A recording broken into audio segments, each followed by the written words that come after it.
position in his manifestation in the referendum, Your Honor. And what is his manifestation? I think it is clear in that email thread. It is there in that email thread, Your Honor. That I just do not want to miss words on his manifestation, but it is clear in his manifestation his position on sugar order number 4, Your Honor. I would like to clarify, Your Honor, though Attorney Beltran has not been going to the office, but he has been active in performing his duties as board member, especially on referendum matters through the email, Your Honor. I have many more inquiries, but I will just make an issue regarding this. We have Rosendo So, Chairman, Samahang Industriya ng Agrikultura, and he made this on One News, the chips, August 17, 2022. Sugar in illegal import order already shipped to the Philippines Agri Group. Okay? August 10, what can you say about this? Your Honor? I'll approach you so that you can see this publication. It's okay. I'm a little bit younger. One week before.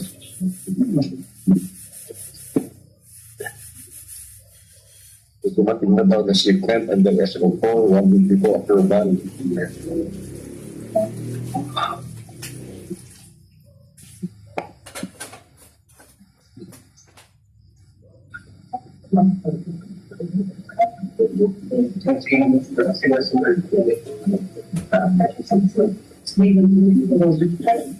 How can the shipment of SO4 come in, Your Honor, nga wala pa pong aplikasyon? Application? Okay? There was no application yet. In this instance, No, okay, so there is no application yet. Did you entertain any application for sugar order number 4? none, Now, Your Honor. About Attorney Tejada. You mentioned a while ago na you were never consulted insofar as sugar order number 4 is concerned. Yes, that will be correct, Mr. Chair. Previously, kinukonsult ba kayo katulad ng sugar order number 3? Idea is, yes, sir, because before the endorsement to the Sugar Board, there's what we call the routing of the endorsement form, wherein all the department managers and the deputies would affix their signature. Even customarily, that is the practice, Your Honor. In this particular case, yung mga department managers, which before should affix their signature, wala dito sa sugar order number 4. Including the deputies, Your Honor, and the legal department. Gano'ng karaming tao yung wala sa signature? We have 3 deputies. We have the managers for the research, development, and extension, the regulation, the legal department, at least the planning and the planning department, Your Honor. Can you conceive of any reason kung bakit hindi sila pinapirma? Although the practice is that they should have the signature. I cannot, Your Honor, except to say that we did not affix our signature. Hindi mo ba tinanong sa kay Mr. SERAFICA, bakit wala kayong signature at hindi kayo tinanong tungkol dito sa sugar order number 4? I had no occasion to ask that question, Your Honor. You don't have any occasion? Yes, Your Honor. So in short, insofar as you are concerned, and based on your answer, the issuance of sugar order number 4 which was not in accordance with the practice in the Sugar Regulatory Administration. Will that be correct, Attorney? That would be accurate, Your Honor. That would be accurate. One last question. There was a complaint of the planters and the farmers. Mr. SERAFICA, yung daw farm implements, hindi mo nire-release sa mga farmers at higit sa lahat, ang inuna mo ay pagbili ng hospital equipment. What can you say about this allegation? that is very untrue, Your Honor. Very untrue. We'll find out that later regarding the group which made that assertion. Marami na nag-aantay sa akin. Iwan, to continue.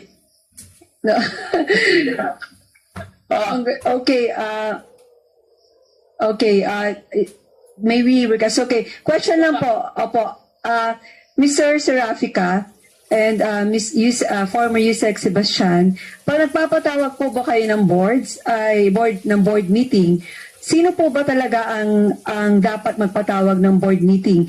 Si SRA administrator po ba o ang ating mahal na, ang ating ex-officio or ang ating chairman? Sino po? Kayo lang na pwede magpatawag ng board meeting o kailangan po ang ating DA secretary na siya pong chairman nito ang magpatawag? In the practice in SRA, Madam Chair, the Office of the Administrator initiates all the important board matters. We bring or submit them to the Office of the Sugar Board for referendum. Okay, that is the practice. Pero po yung mandate and polisiya po talaga. Ano po ang legal? Ang magpapatawag po ang yung chairman o kayo po, kayo lamang? Well, I'm referring to the president, okay? I understand po. You keep on telling us the practice eh. Siguro po, dun talaga tayo may problema kasi you keep on saying the practice. There's a system, sabi may system rotten ang system natin. Question lang ako, tanong lang, kung sa mandato po talaga ninyo o sa polisiya ninyo, sino po talaga ang dapat magpatawag? Ang administrator po ba o ang ating ex-officio o ang ating chairman, President Bongbong Marcos? The chair can ask for a meeting, and the same way the administrator or any member of the Sugar Board can initiate a meeting, call for a meeting. But in this case, To initiate, what I'm telling is who will call the shots? Who will call the shots? The chairman or the administrator? either of the two, Your Honor, in the absence of the chair. No. What? The chairman is not absent. He's always meeting you. I know that. Let me clear things straight, okay? Who is authorized to call for a consultative meeting or a board meeting? The chairman or the administrator? For consultative meeting, Madam Chair, the administrator can call for a consultative. But for as a whole, because you are deciding for a very, very critical resolution, an order, who should call the shot? The administrator or the chairman? In this case, Your Honor, I did not call the shots. Who called the shots? I just made my own manifestation as administrator, and so with the So you did not call for the meeting. So therefore, the referendum or the SO is really illegal. Because he did not call the shot. Who called the shot? It's not even less than the president. That's illegal. That's all, Your Honor. Madam Chair. Honors, yes. Madam Chair. Yes. Maybe Marcoleta. Yes, Cong. Yeah. How are you? I'm good, Madam Yeah, Chair. I know. Lang, we'd just like to get lang the reaction very briefly of Mr. Serafica on the statement of SRA. Bakit hindi sila konsulta, Madam Chair? Okay.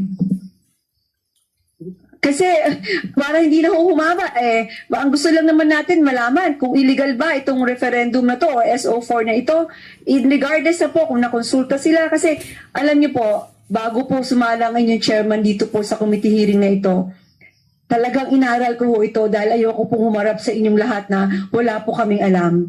Ang gusto namin malaman ninyo na lahat kami dito pinag-aralan at binasa ang inyong mga ginawa at hindi lang po yon, nag-imbestiga pa po ang inyong chairman dito. Pwede po ba natin sagutin si Mr. Ferrer kung ano po ang kanyang katanungan? Congressman Ferrer, sorry. Kasataya, sorry. Your Honor, when the three deputies and the legal manager of SRA invoked MC1 and SRA, I felt that the dynamics in SRA changed.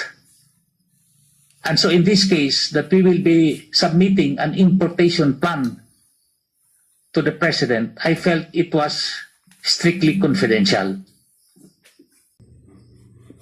Madam Chair. Mr. Serafica, on the record po, for the record, we have lawyers here who are also observing from us. Nakapaligid lang po sila. And they are now here. Really, if you want to see them, it's all nakapaligid dyan sa atin yung mga lawyers na nasa atin na nagvo-volunteer. So, hindi man po kami lahat abogado, but we are telling you this. If it's confidential, we know, but you should not have issued that SO4. No? Okay. Let me go on with Madam Chair? Congressman Yulo.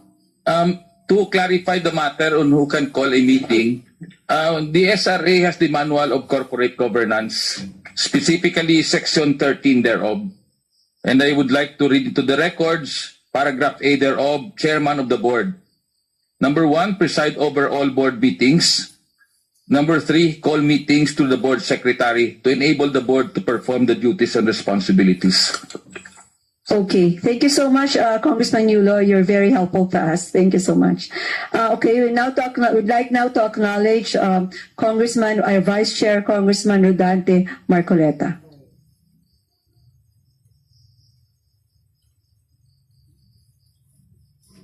Madam Chair, Totoo na po. Mr. Sebastian, bakit po kayo nag-resign?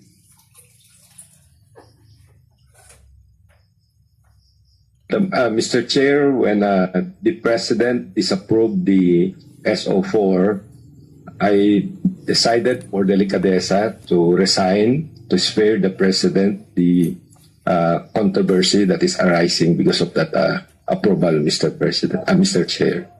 So, lumilitaw po, Mr. Sebastian, kayo rin po yung gumawa kung bakit na-disapprove, hindi po ba?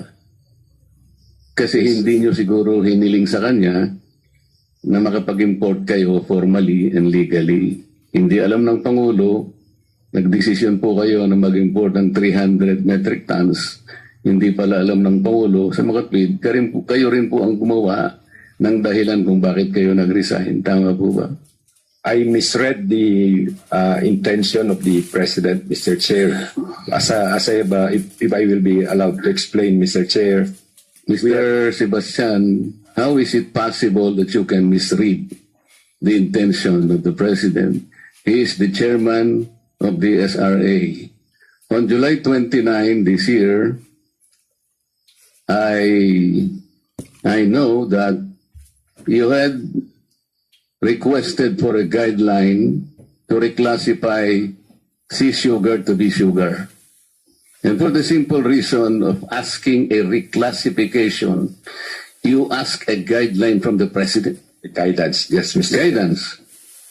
And that And that is very important. Even in the matter of reclassification of sugar, you thought that it is important to consult the President. Is it not? yes, Mr. Chair. Pero dito po, mag-i-importa kayo ng 300,000 metric tons. Hindi mo man lang kinonsider na ipaalam sa kanya? I sent a memo on August 5, Mr. Chair, to the President, already indicating the SO4 that indicating the Mr. 300,000. Sebastian, yung pong direktang pagkonsulta sa Pangulo, napakasimple po nun eh. Para hindi na kayo nagkaintindihan, para wala na sanang misunderstanding, diretso na. Kayo po yung undersecretary na dinesignate niya, isang malaking posisyon na may pagtitiwala. Kahit na text lang eh. Mr. President, can we import 300 metric tons of sugar? Kasi kulang na po yun eh. Direkta, Mr. Sebastian. I don't have text access to the No, President. this is not a laughing matter, I Mr. don't have text Sebastian. access, Mr. Chair. Sinasabi lang natin, kung yung pagre-reclassify lang ng sugar eh. Naintindihan namin dahil importante yun eh. Sa totoo lang, hiningi mo na i-reclassify para kahit pa paano maibsan na yung pagkawala ng That's correct, sugar. Mr. Chair. Because kapag na-reclassify mo yung sea sugar which is reserved, magiging Pea sugar, Mr. Chair. domestic na, di ba? Domestic. Yes, Mr. Chair. Anong nangyari doon, di ba? Sinabi ng Presidente ba, o sige, reclassify mo. Yes, Mr. Chair. O bakit yun eh, nagawa mo. During the August 1. I know, Mr. pero Chair. ito sinasabi natin kasi let's get to the bottom of this. Kanina pa ito eh, madali namang intindihin ito eh. Kung direktang alam ng Pangulo na mag-aangkat tayo ng 300,000 metric tons, walang problema eh, paligoy-ligoy pa tayo. Meron kayong makasamang hindi ninyo kinonsulta, merong hindi po, maliwanag naman na talagang merong gumawa sa inyo at talagang pinagtibay na kumuha ng o magangkat ng 300 metric tons. I will ask you, Mr. Serafica, kabisado mo naman yung Executive Order number 18. Ito po yung batas na gumawa ng SRA, tama po ba? I would like to believe that you are familiar with Executive Order number 18. Kabisado mo ito siguro. I assume that. Tama po. Opo. Meron po bang nakasulat dyan na importation? Under the SEDA law, Your No, sagutin mo. Meron bang nakasulat na importation sa Executive Order number 18?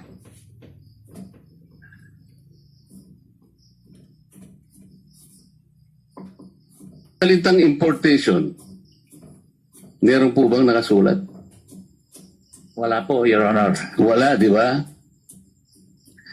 Because under the objectives of the SRA, talagang katungkulan ninyo na pangalagaan ng production. Sa totoo lang, it is the responsibility of SRA. Meron pa nga meron pa nga agriculture coefficient. Ibig sabihin, babantayan nyo ang bawat landowner kung anong capacity niya mag-produce ng sugar locally. Kaya nga hindi binanggit dyan ng importation. Bakit po tayo, Madam Chair, napunta sa kondisyon na kailangan tayo magangkat ng sugar kung pinanindigan nyo lamang ang objectives ng SRA? Gusto ko basahin sa inyo, ha? An orderly system in sugarcane production for the stable, sufficient, and balanced production of sugar for consumption, for exportation, and strategic reserves. Walang sinasabing mag-i-importa ka eh. Sinasabi niya rito, stable and sufficient for consumption, exportation, and reserves. Hindi na nga tayo nag-export. Pati ang ating domestic, kung ako, wala na di ba? Produce na refined sugar production and demand. Paano po nyo na-compute yung demand? How do you compute the demand or the national consumption? On a weekly basis, Your Honor, first on the production side. Hindi nga yung demand muna. Okay, yung How do you determine the national demand? as far as sugar, both raw and refined, Your Honor, we have actual withdrawals from the mills, and that we consider that withdrawals as consumption, Your Honor. Lang. Opo. O kaya pala, ito, tingnan ninyo, yung crop nyo rito from September to August, ano ang tawag nyo rito? Crop year po. From Crop year. September Titingnan mo, 1. kung titingnan mo, this is the cycle eh. September, October, November talagang wala ka na eh. Pagkatapos yung June, July, and August, wala na rin. Yes po. So this is the standard. Palaging ganito. Bakit naman hindi nyo natutunto nito na alam nyo pala sa ganitong mga period wala ng sugar para hindi na tayo nag-i-import? Isip-isipin po ninyo sinasabi nyo rito. Ito po yung powers ng SRA. Recommend the establishment of a sugar production coefficient. Production quota which shall be attached to the land for each of the planter. So what is the sugar production coefficient? I am not aware of that. You are not aware of this. This is written in the executive order. Kaya pala tayo nag-i-import eh. Imagine niyo, napaka-detalye nito eh. Ito pong sugar production coefficient and production quota, it will be attached to the land of each planter. Bakit po? Because you are supposed to institute regulation for implementing, controlling, and monitoring the production quotas. Ito dapat ang ginagawa ninyo eh. Sa mga tweed, alam ninyo kung ano ipoproduce ng bawat planter. Alam ninyo kung kailan tayo mawawalan. At alam din natin kung kailan tayo mag-import. Pwedeng mag-import because kung ginampanan ninyo yung objective na ito, hindi tayo mawawalan po eh. Isip-isipin mo, kailangan pala merong sugar production coefficient. Hindi mo pala alam yun, Mr. Serafica. Talagang malilintikan tayo. To establish domestic, export, and reserve allocation. So walang sinasabing importation dito. Ang establish mo rito is domestic, export, and reserve. Tayo napunta sa ganitong kondisyon. Dahil nga po hindi nyo minonitor, hindi nyo na-regulate, wala po talaga eh. Pati nga demand ang sabi nyo yung withdrawal withdrawal lang, ganun lang kasimple. Akala ko po bang production natin is 1.9 million metric tons? Yun po ang estimate po. Every start Okay. of each crop year. Meron kayong estimate sa supply. Pero yung demand, yung supply, yung withdrawal ang ginagamit niyo. Opo. Paano po ninyo gagawin yun? Tingnan po ninyo, 75% of the 62,000 sugarcane planters own less than 5 hectares. Ang bilang po nun ay 46,500 planters. Paano nyo minomonitor yun? Less than 5. Yung iba, malaki to. Madali pa yun eh. But 46,500 sugar planters, how do you monitor their production quotas? You don't even know that. Alam po nyo, napakasimple lang nito eh. Madam Chair, dahil nga sa nawalan ng sugar, alam mo pati mga langgam nagrarally na ngayon. Hindi naman dapat mangyari po yun eh. At siya na pakiusap na ating mga mahirap na kababayan niyo. Napakasimple, Madam Chair. Kamukha nito, kayo po nagbigay sa amin ito. Recommendation of stakeholders. Ito po, mga pangalan, ano? Confed. So mga ayon sa rito, 300,000 metric tons, sabi niya. Raw sugar, 150. Refine, 150. NFSP, di ko po kilala ito eh. So mga ayon din, 300 metric tons. Panay Fed, 300,000. Luzon Fed, Unifed, Joint Resolution, 300 metric tons. PSMA, 300 metric tons. Bakit po sila sumang-ayon, Mr. Serafica, pagkatapos pumunta sa opisina ng Pangulo at nagko-complain sila about the importation of 300 metric tons? Your Honor, sila po ay nag-submit ng kanilang mga rekomendasyon. Yun po ang binasihan ng SO4. So ngayon, yun nga po yung nakalagay rito. Bakit sila rin ang parang nagko-complain kung bakit nag-aangkat kayo ng 300 metric tons? Hindi maintindihan kung ano talaga ang gusto ninyong mangyari.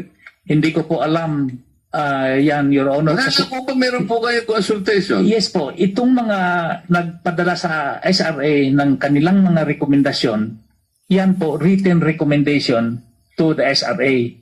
Kung sila din po ang nagreklamo ngayon na hindi na sila sang-ayon ng 300,000 metric tons, hindi ko po yon alam ano ang dahilan nila po.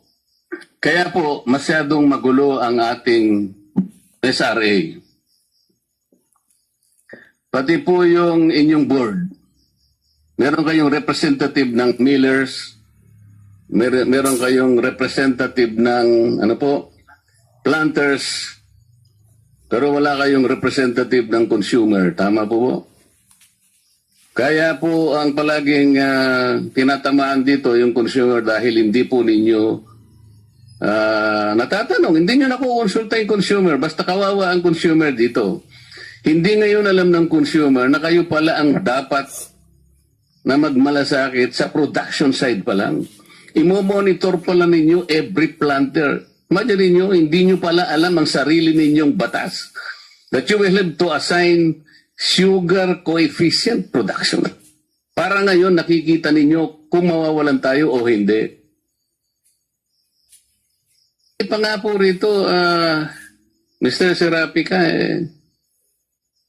kailangan po ng innovative research and development programs in coordination with the private sector. Ano po ang ginagawa ninyo para ma-innovate natin ang sugar? Meron po ba tayo mga sugar cane ngayon na kahit tamaan na sari-saring bagyo, matibay yung balat niya na parang kawayan para hindi bumaba yung juice ng sugar? Meron po ba tayong ganon? Mayroon tayo mga high resilient varieties. Oo nga po, sino po ang nagre-research sa ilalim ng SRA in coordination with the private sector? Well, we are on a memorandum of agreement with an international research station, JIRCAS in Japan, that's giving us. Oo nga po kung merong ganon, tinamaan kayo ng audit. Ito yung sinasabi nyo ngayon na kaya tayo ngayon mababa ng 200,000 metric tons dahil tinamaan tayo ng audit. Kung meron na tayo yan, yung balat ng tubo na yan, kasing tibay ng kawayan na bayog, di ba? O hindi, in recovery natin should be at least the worldwide recovery rate of 95%. What is our recovery rate today, Mr. SERAFICA? Well, our recovery rate as we speak, Your Honor, we are in the vicinity of 1.9 to 2 LKGTC per hectare. Ang sinasabi ko yung rate of recovery. Kasi nga kung dumating ang bagyo, kasi di ba kalaban ng yung bagyo, ang tubig? Opo, Your Honor. Ang rate po ng recovery ngayon is 95%. Sa atin, ilan ang rate of recovery? Extraction recovery po, ito yung tubo. I-extract mo po yan. Siyempre merong nawawala. Kumbaga sa Meralco, system loss. Di ba? Ano ang system loss mo? Malaki-malaki po dahil Yun ang sinasabi ko sa'yo. Gaano kalaki? nasa 0.65. 0.65, Madam Chair, ang layo natin sa world recovery rate. Talagang mawawalan tayo ng sugar. Ang sinasabi ng SRA, dapat innovative tayo. Lahat gawin natin. So, magkano sa budget mo yung research? Magkano ang budget natin sa research and technology and development? 15% of the SIDA law, Mr. Chair. Ano po? That's 325 million if we are given the full account of the SIDA law. But Hindi, magkano po yung budget mo sa research? under SIDA law, it depends on what is for us in the GAA. If we are given much, then Itong nakakaraan ka, last year, ilan ang budget mo? Bakit hindi mo masabi-sabi? budget ng IDE, Pati budget na research mo, hindi mo pa alam. Na talaga, 155 million, Your Honor. 155 million. Alam mo ba ang suggested ng UNESCO kung magkano dapat ang research? No, Your 1% of the GDP. 155,000. That's only 0.0001 the GDP. Alam mo, Mr. SERAFICA, kung ganito ang na hindi man lang pala ninyo alam ang nakasulat sa objective, 1986 pa po itong batas na ito. Nagtataka ako, hanggang ngayon, hindi mo pala alam na mayroong sugar production coefficient. If you do not know this, hindi mo matutuntun, hindi mo mamonitor ang production per tenant. Ito yung nakalagay dito. Per tenant, you have to monitor and regulate. Hindi nyo ginagawa. Ito ay kapabayaan talaga. Kaya talaga mawawalan tayo ng sugar. Pero hindi sana ganun kalaki ang problema eh. Magsasabi kayo agad 300,000. Bakit hindi 50,000? Si BBM naman, pag sinabihan mo, boss, kulang po tayo ng 50,000 metric tons. Maniniwala siya kay Mr. Sebastian. Siyang naglagay dyan eh. Hindi nyo man lang sinabi. Honorable Dante, Marcoleta, your time has elapsed, so may we request that you wind up with your questions? Tapos na. Okay, thank Tapos you na so ba ako? much, Congressman Marcoleta. Ang sinasabi lang po ng ating Vice Chairman ay kayo po bilang sa SRA, dapat nagpo-promote po kayo ng ating mga sariling manggagawa. pinalalakas ang millers at inaalam kung ano ba ang pulisiyang nararapat para maiangat ang antas ng ating mga magsasaka. Kaya po, Mr. Sebastian and Mr. Serafica, Madam, when you magpapaint said... up pa ako, 1 minute na lang. Okay, sige Okay. po. Okay. Sino po ba, Mr. Serafica o Mr. Sebastian, ang talagang nagsabi sa inyo na ituloy natin itong 300 metric tons? Ito lang po kasi ang usapin. 300,000 metric tons. Based on the recommendations of the stakeholders, written recommendations of the stakeholders, we took it from there. So hindi na po necessary na itanong ninyo sa pinaka-chairman ninyo who happens to be the President of the Philippines. Kayo-kayo na lamang po. Yung 200,000 na in-import nyo last May, di ba alam po ng Pangulo yun? Yung 200,000 metric tons under SO3, galing din po ang rekomendasyon, written recommendations ng mga stakeholders po. Pero alam din ng Pangulo yun, di mo ba? Hindi po during that time ni Pangulong Duterte po. Oo nga, hindi alam ni Pangulong Duterte yung 200,000 na nagano sila, nag-import sila. Mr. Serafica, would you like to take an answer? Ang tanong niyo po ay si Mr. Duterte, si Pangulong Duterte po o Pangulong BBM? Mukha po naguguluhan si Mr. Serafica. During that time, the ex-officio chair was Secretary William Dar, and he was always active in our referendums. Oo nga, kay si Pangulong Duterte, kay si William Dar, pero nakuha nyo yung approval niya, di ba? Opo. Oo, 200,000 yon. Itong 300, kayo-kayo na lang, hindi nyo kinonsulta yung Pangulo. Yun ilan ang problema dun eh. Tama. Walang direktang pagkonsulta sa Pangulo. Doon sa 200 naman, nung May po, Mr. Serafica, Sinabi naman nila. meron pong dalawang writ of preliminary injunction na inisyo yung korte ng Sagay City and Himamaylan City in Bacolod, in Negros Occidental.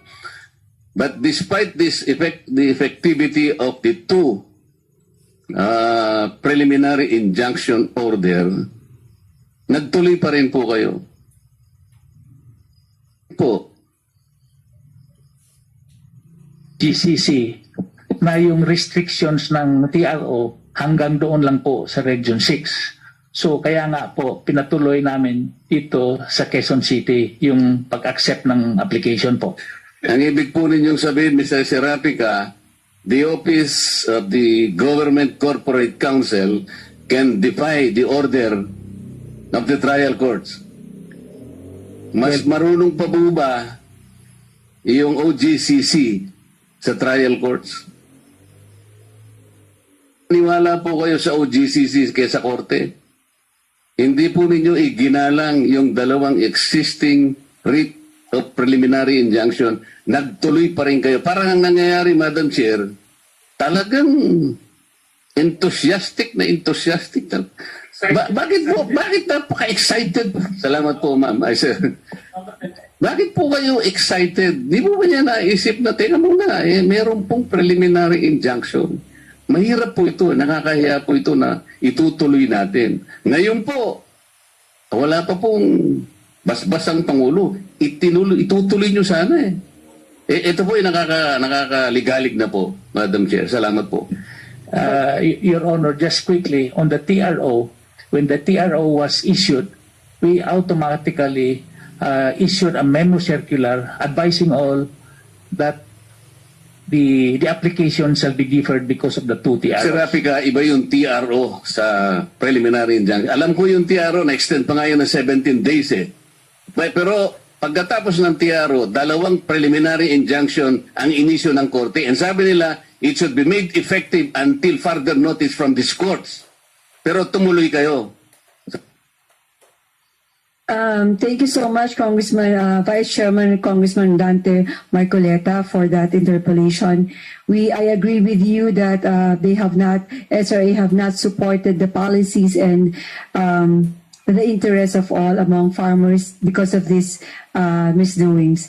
And I also would like to say to all that whatever have been tackled now, we will definitely find out kung ano man po ang pagkakamali, and we will give you a very good answer in the next few days para hindi po tayo magtagal dahil maliwanag naman po talaga ang nangyari.